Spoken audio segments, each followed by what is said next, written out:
தேவ வசனம் கட்டப்பட்டிருக்கவில்லை. தாவீதின் சந்ததியில் பிறந்த இயேசு கிறிஸ்து என் சுவிசேஷத்தின்படியே மரித்தோரில் இருந்து எழுப்பப்பட்டவர் என்று நினைத்துக்கொள். இந்த சுவிசேஷத்தின் நிமித்தம் நான் பாதகன் போல கட்டப்பட்டு துன்பத்தை அனுபவிக்கிறேன். தேவ வசனமோ கட்டப்பட்டிருக்கவில்லை. ஆகையால் தெரிந்து கொள்ளப்பட்டவர்கள் கிறிஸ்து இயேசுவினால் உண்டான ரட்சிப்பை நித்திய மகிமையோடு பெற்றுக் கொள்ளும்படி சகலத்தையும் அவர்கள் நிமித்தமாக சகிக்கிறேன். இந்த வார்த்தை உண்மையுள்ளது. என்னவெனில், நாம் அவரோடே கூட மரித்தோமானால் அவரோடே கூட பிழைத்தும் இருப்போம். அவரோடே கூட பாடுகளை சகித்தோமானால் அவரோடே கூட ஆளுகையும் செய்வோம். நாம் அவரை மறுதலித்தால் அவரும் நம்மை மறுதலிப்பார். நாம் உண்மை இல்லாதவர்களாயிருந்தாலும் அவர் உண்மை உள்ளவராய் இருக்கிறார். அவர் தம்மைத்தாம் மறுதலிக்க மாட்டார். பவுல் தீமோத்தேயுவை பாடுகளை அனுபவிக்க உற்சாகப்படுத்துகிறார். பாடுகளை அனுபவிக்கும் போது இயேசு கிறிஸ்து மரித்தோரில் இருந்து எழுப்பப்பட்டார் என்பதை நாம் நினைத்துக் கொள்ள வேண்டும். கர்த்தருடைய ஊழியக்காரர்களாகிய நம்முடைய இருதயத்தில் இந்த சிந்தனை எப்போதும் நிரம்பி இருக்க வேண்டும். இயேசு கிறிஸ்து மரித்தோரில் இருந்து எழுப்பப்பட்டார் என்னும் சிந்தனை நம்மை உண்மையுள்ள ஊழியக்காரராக்கும்.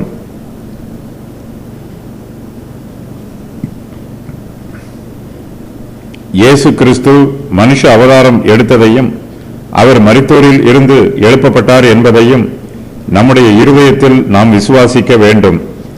இந்த சத்தியத்தை நாம் தியானிக்க வேண்டும். இப்பிரபஞ்சத்தில் நம்முடைய விசுவாசத்தின் நிமித்தம் நமக்கு பல பாடுகள் வந்தாலும் இயேசு கிறிஸ்துவை பற்றிய இந்த சிந்தனை நமக்கு ஆதரவாய் இருக்கும். இப்படிப்பட்ட சிந்தனை பாடுகளை சகித்துக் கொள்ள நம்மை பலப்படுத்தும். பாடுகளை அனுபவிக்கும் போது தன்னை ஒரு முன்மாதிரியாக நினைத்துக் கொள்ளுமாறு பவுல் தீமோத்தேயுவுக்கு ஆலோசனை சொல்லுகிறார். தீமோத்தேயு பாடுகளை அனுபவிக்கும் போது அவர் பவுலின் பாடுகளை நினைத்துக் கொள்ள வேண்டும். அப்போது அவருக்கு ஆறுதலாக இருக்கும். சுவிசேஷத்தின் நிமித்தம் தான் மாத்திரம் பாடுகளை அனுபவிக்கவில்லை என்றும் தனக்கு முன்பு பவுல் இதற்காக பாடுகளை அனுபவித்திருக்கிறார் என்றும் நினைத்து தீமோத்தேயு ஆறுதல் அடையலாம்.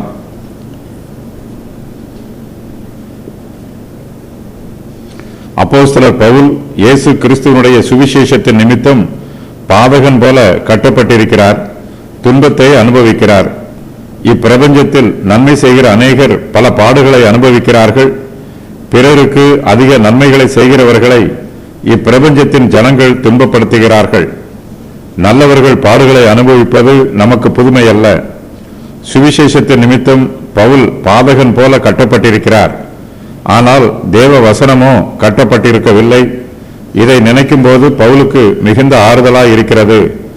மனுஷரை துன்பப்படுத்துகிற வல்லமையினால் தேவனுடைய வசனத்தை கட்டுப்படுத்த முடியாது.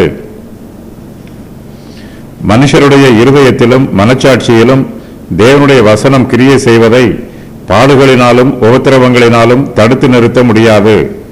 அவற்றிற்கு தேவ வசனத்தின் மீது அதிகாரம் இல்லை.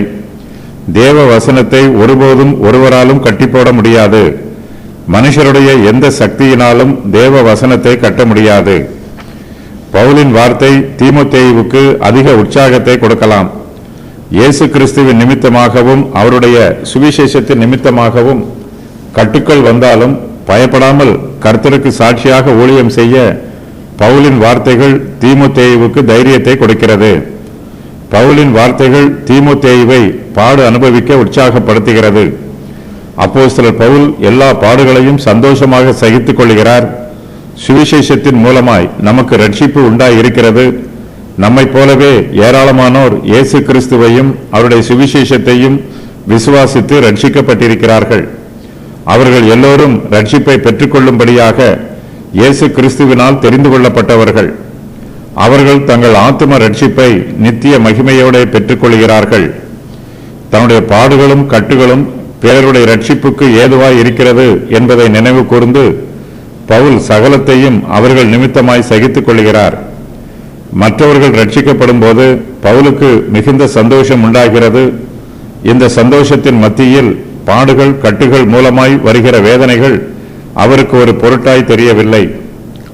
கர்த்தருடைய பிள்ளைகளாகிய நாம் இப்பிரபஞ்சத்தின் காரியங்களை மாத்திரம் சிந்தித்துக் கொண்டிருக்க கூடாது. இம்மைக்குரிய காரியங்களில் மாத்திரம் கவனம் செலுத்தக்கூடாது. நம்முடைய மறுஜீவனை பற்றியும் நாம் சிந்திக்க வேண்டும். அதுவே நமக்கு நித்திய ஜீவன். இப்பிரபஞ்சத்தை பற்றி சிந்திக்கும் போது பரலோகத்தை பற்றியும் நாம் சிந்திக்க வேண்டும். பரலோகமே நமக்கு நித்திய வாசஸ்தலம். அப்போஸ்தலர் பவுல் நமக்கு வரப்போகிற மகிமையை எடுத்துச் சொல்லி தீமோத்தேயுவை உற்சாகப்படுத்துகிறார். இயேசு கிறிஸ்துவை உண்மையாய் பற்றிக் கொள்ளுகிறவர்கள் பரலோகத்தில் அதற்கேற்ற பலனை அடைவார்கள். கர்த்தரை பின்பற்றுவதற்கு என்ன கிரயம் செலுத்த வேண்டியதாய் இருந்தாலும் அதை செலுத்துவதற்கு நாம் ஆயத்தமாய் இருக்க வேண்டும். நாம் இந்த உலகத்திற்கு மரித்திருப்போம் என்றால் பரலோகத்தில் கிறிஸ்துவோடு கூட நித்திய காலமாய் ஜீவித்திருப்போம். நாம் இயேசு கிறிஸ்துவோடே கூட மரித்தோமானால் அவரோடே கூட பிழைத்தும் இருப்போம். கிறிஸ்துவோடு கூட பாடுகளை சகித்தோமானால் அவரோடு கூட ஆளுகையும் செய்வோம்.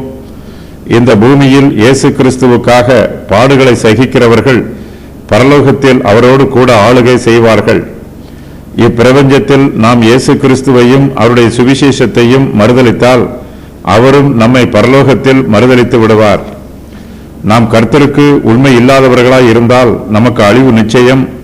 நாம் உண்மை இல்லாதவர்களாய் இருந்தாலும் கர்த்தராகிய இயேசு கிறிஸ்து உண்மை உள்ளவராய் இருக்கிறார்.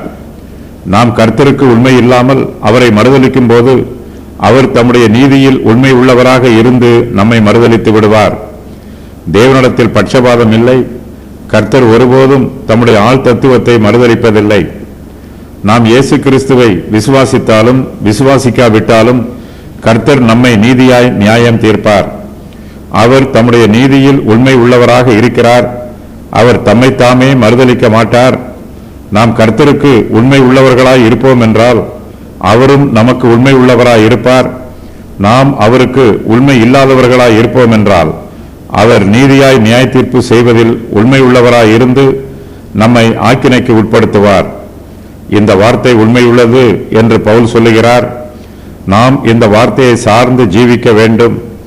கர்த்தருடைய பிள்ளைகளாகிய நாம் எல்லோருமே இந்த வார்த்தையின் மீது விசுவாசம் வைத்திருக்க வேண்டும். உண்மையுள்ள வார்த்தைகள். நாம் அவரோடே கூட மரித்தோமானால் அவரோடே கூட பிழைத்தும் இருப்போம். அவரோடே கூட பாடுகளை சகித்தோமானால் அவரோடே கூட ஆளுகையும் செய்வோம். நாம் அவரை மறுதலித்தால் அவரும் நம்மை மறுதலிப்பார். நாம் உண்மை இல்லாதவர்களாக இருந்தாலும் அவர் உண்மை உள்ளவராக இருக்கிறார். அவர் தம்மைத்தாம் மறுதலிக்க மாட்டார். தேவன் பொய் கூற மாட்டார். தம்முடைய வார்த்தைக்கும் தம்முடைய சுபாவத்திற்கும் முரணாக நடந்து கொள்ள மாட்டார். பாவத்தை சபிப்பதும் நீதியை ஆசீர்வதிப்பதும் தேவனுக்கு சித்தமான காரியம்.